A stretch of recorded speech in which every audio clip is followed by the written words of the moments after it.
and we're looking forward to a day together of celebration, reflection, learning, and thinking about the future. I wasn't quite there at the beginning, but I've heard the story enough times that I feel like I was there. Last June, as we celebrated the precise natal day, we received the following missive from our founder, Peter. It was a day in early June 1989, he says, and if Leslie Pine says it was June 4th, who am I to disagree? Leslie's very precise.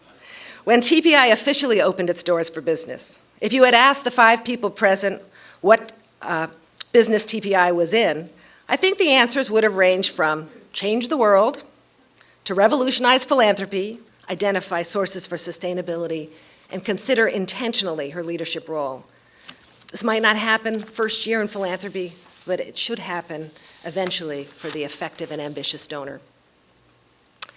If there's one lesson, big lesson, to be learned over the last 20 years in my mind, it's of course that the most effective giving is not about the money. Whether you think change happens at the individual, organization, community, or system level, the money is just one of the tools at your disposal. Capacity building, coalition forging, public awareness raising, public policy advocacy, and just plain strategic good thinking are a few of the other tools that can leverage dollars big time. Looking at medicine, but when you, and the structure and delivery of medical services and the quality of work behind it and how you get better, and he has a collection of essays called Better. And he says betterment is a perpetual labor, it's quite undramatic. It's a fiendish attention to detail, and that those who fall on the upper end of the bell curve, you know, what he calls the positive deviance. The ability and the freedom to do that and enable what I call the everyday donors to participate in a larger vision. I think that's been a very positive change with the use of technology. And again, that shift that you talk about, the positive deviants who are really everyday heroes, the Muhammad Yunus, the David Eggers, all these different people who do, as Mother Teresa says, small things with great love. He used to go like this, he'd wag his finger, he said, remember, social change is incremental at best. We're restless, we want things to happen too quickly. And I think people therefore walk away before they...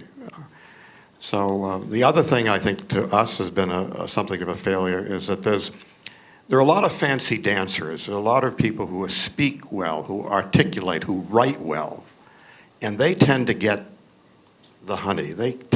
We're drawn to them. And it's often underneath that, it's the rougher jewel, it's the person who isn't so articulate. And I don't think I have always viewed that as a sign of really smart grant making that goes with that person outside the box. As I think about philanthropy more generally, the 2 failures that I see are very different. I'm talking now sort of in a broader sense. One of them is that many organizations define their goals in terms of process rather than outcome. And I think it's often because they're resource constrained or they just never really learned to do otherwise. And I think that is fundamentally a failure in the whole system, that we need to be focused on outcomes, even if they're relatively small, but they should be outcomes. The other failure, which I don't really think of as a failure, but I think we all have to recognize, these fundamental human problems are hard to solve. That we talked about earlier in several of the discussions, which is the idea of understanding the systemic issue, not the specific issue that you're trying to address. If you focus on the specific, you may inadvertently foul up others along the way. So think big picture, think ecosystem of the particular area you're looking at. If philanthropy failed, we could continue to do a lot of wonderful things, but if we really don't look at this gulf between rich and poor and the fact that for most working poor families in America, work literally doesn't pay unless you get up to a certain wage level, or if you look at the fact that you probably couldn't imagine when you started working on the reform of the justice system that 1 in 4 black men would spend time in jail in this country. we've got to really wake up and awaken other people and ask ourselves, what can philanthropy do about those things? What we all do is write the poem. Every day we write the observant poem of life.